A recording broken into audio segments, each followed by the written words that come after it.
Apakah jika mampu namun tidak berkurban berdosa? Bagaimana jika belum mampu namun ingin mendapat pahala berkurban? Ini sebenarnya 5 pertanyaan tapi dirapat-rapatin. Tapi nggak apa-apalah. Ini mungkin karena saya sudah biasa tegur ya. Jangan terlalu banyak. Baik, afdalnya kambing. Afdalnya kambing dan domba. Karena Nabi SAW berkurban dengan kambing dan domba. Harus itu. Kita di Indonesia lebih suka sapi. Sapi boleh, karena selama dari kecil lebih banyak makan daging sapi. Padahal sebenarnya di sini bukan masalah kita suka atau tidak suka dagingnya. Masalahnya perintah atau bukan perintah, gitu kan? Afdal atau mufaddal, lebih baik atau yang baik, kan gitu. Sapi kalau kita beli misalnya 20 juta bisa dapat 20 kilo, 30 kilo misalnya. Kambing dapatnya cuma 15 kilo misalnya, lebih sedikit, tapi tetap kambing lebih afdal. Lebih afdal maksudnya lebih besar pahalanya, karena Nabi SAW menyembelih pada saat itu domba dan sejenis dengan kambing. Bahkan beliau menyembelih lebih dari 1 ekor, yaitu 65 ekor, gitu kan? Untuk diri beliau sendiri SAW. Itu lebih afdal. Jadi kita harus bisa menerima ini. Masalah antum nanti pengen makan daging sapi, nanti bisa beli di hari-hari biasa, nggak apa-apa. Bukan tidak boleh sapi ya, boleh. Tapi afdaliyah tetap kambing. Artinya lebih besar pahalanya. Untuk apa kita pangkas-pangkas pahala kita? Lebih baik kambing.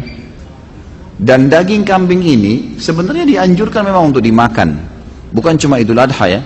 Kita tahu dalam Islam ada hadis Bukhari menjelaskan Nabi SAW sangat gemar memakan paha kambing. Kan itu? Berarti kalau seorang muslim dan muslimah makan kambing karena tahu Nabi gemar kambing, itu pahala. Yang kedua, kita punya akikah. Mau dia orang bule, mau orang Arab, mau orang Melayu, mau orang hitam dari Afrika, anak laki-laki lahir 2 kambing, anak perempuan 1 kambing, nggak bisa diganti hewan lain. Dan disunnahkan makan sebagian dari dagingnya. Berarti ada anjuran makan kan? Ada anjuran untuk makan daging kambing itu. Ini nggak berlaku pada hewan lain nih. Dan kita punya Idul Adha.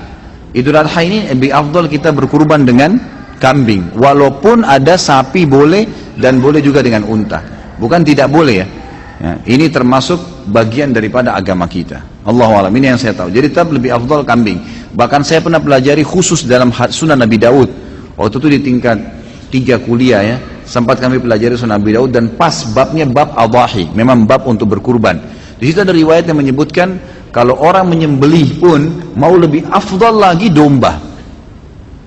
Dan domba itu mau lebih besar lagi pahalanya kalau dia berwarna putih dan hitam. Itu ada hadis Bukhari menjelaskan.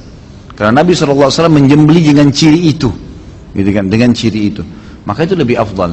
Kalau ada orang yang takut makan daging kambing karena dianggap kolesterol, darah tinggi, apalah, itu isu nggak ada, nggak benar semua, nggak benar. Mana faktanya? Coba datangin ke saya. Yang buat masalah itu sebenarnya bumbunya, bukan daging kambingnya. Dan selalu yang bermasalah dengan kambing ini, kalau ada masalah kolesterol, ini bukan di semua umumnya dunia ya, di Asia Tenggara saja nih, yang kita banyak pakai santan, pakai garam. Ini di Saudi orang 80-90 tahun makan kambing nggak apa-apa. Gitu. Jadi bumbunya yang dikurangin gitu.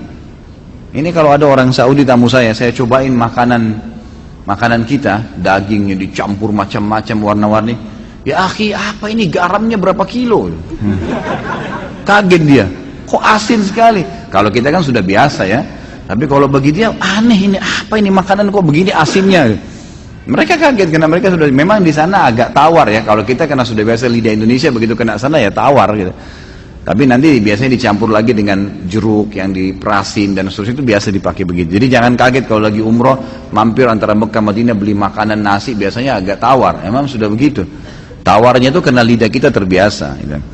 Jadi sebenarnya tidak ada urusan, tidak ada masalah, dan daging kambing itu termasuk daging yang paling sehat di dunia, itu survei internasional, dan susunya paling sehat. Bahkan saya pernah dapat itu kandungan protein di dalamnya itu senyawa dengan protein manusia, sehingga kalau dimakan larinya ke otot, bukan larinya ke lemak. Gitu. Seperti itulah yang kita dapatkan. Jadi memang Islam ini nggak mungkin menyuruh sesuatu itu salah, nggak mungkin. Ini disuruh kita untuk menyembelih dan memakannya. Kalau berkurban sapi, tapi patungan misal 7 orang membeli sapi, boleh maksimal 7 orang. Tapi kalau mampu 1 orang 1 sapi, ya beli sendiri, lebih baik. Jangan dipaksain. Ada orang subhanallah, ini cuma 3 orang yang bayar sapi, Tapi masih 3 orang nih, siapa lagi mau ikut 4? Nggak usah ikut 4, 3 orang juga sudah cukup. Kan makin sedikit orang yang ikut ya makin besar pahalanya. Itu kan jumlah maksimal boleh partisipasi dengan 7 orang, gitu kan? Tapi nggak perlu dipaksain. Nah. Jika mampu namun tidak berkurban, berdosa. Tentu berdosa.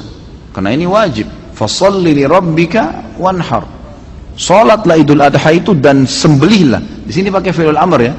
Fi'il amr itu berarti perintah. Kata ulama bagi yang mampu, ini jumhur, saya bicara mayoritas ulama. Jumhur ulama mengatakan yang mampu tidak kurban dosa, nggak boleh. Nah, dia mampu. Termasuk orang yang mampu adalah dia sudah punya duit pada saat itu bisa berkurban, gitu kan? Tapi dia tidak mau, walaupun uangnya pas-pasan. Karena ini ibadah kepada Allah Subhanahu Wa Taala.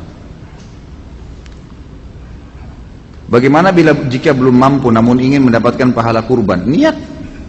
Niatkan pertama. Yang kedua, partisipasilah, ikut di situ. Mungkin di rumah kita ada masjid yang lagi ikut kurban. Coba ikut belajar menyembeli. Menyembeli itu ada pahalanya sendiri loh.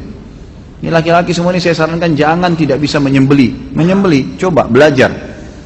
Datang ke masjid, coba ikut belajar. Tanya orangnya gimana caranya. Sebentar, saya tahun lalu habis khutbah Idul Adha di Kalibata City ada mungkin 23 ekor sapi sama, kalau tidak salah ya, saya salah ingat itu 40 ekor kambing.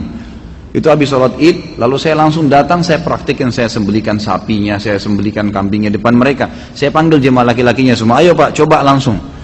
Ada yang takut Ustaz? Nggak usah takut. Laki-laki kok takut? Enggak, jangan geli. Kenapa harus geli? Kok lihat darah geli? Ini unik juga nih. Jadi dipotong, baca bismillah, niatin, alhamdulillah. Begitu dia coba, habis potong satu malah ada bapak satu semangat, dia tawarin yang lain yang tidak mau sembelih. Nggak mau pak, biar saya pak.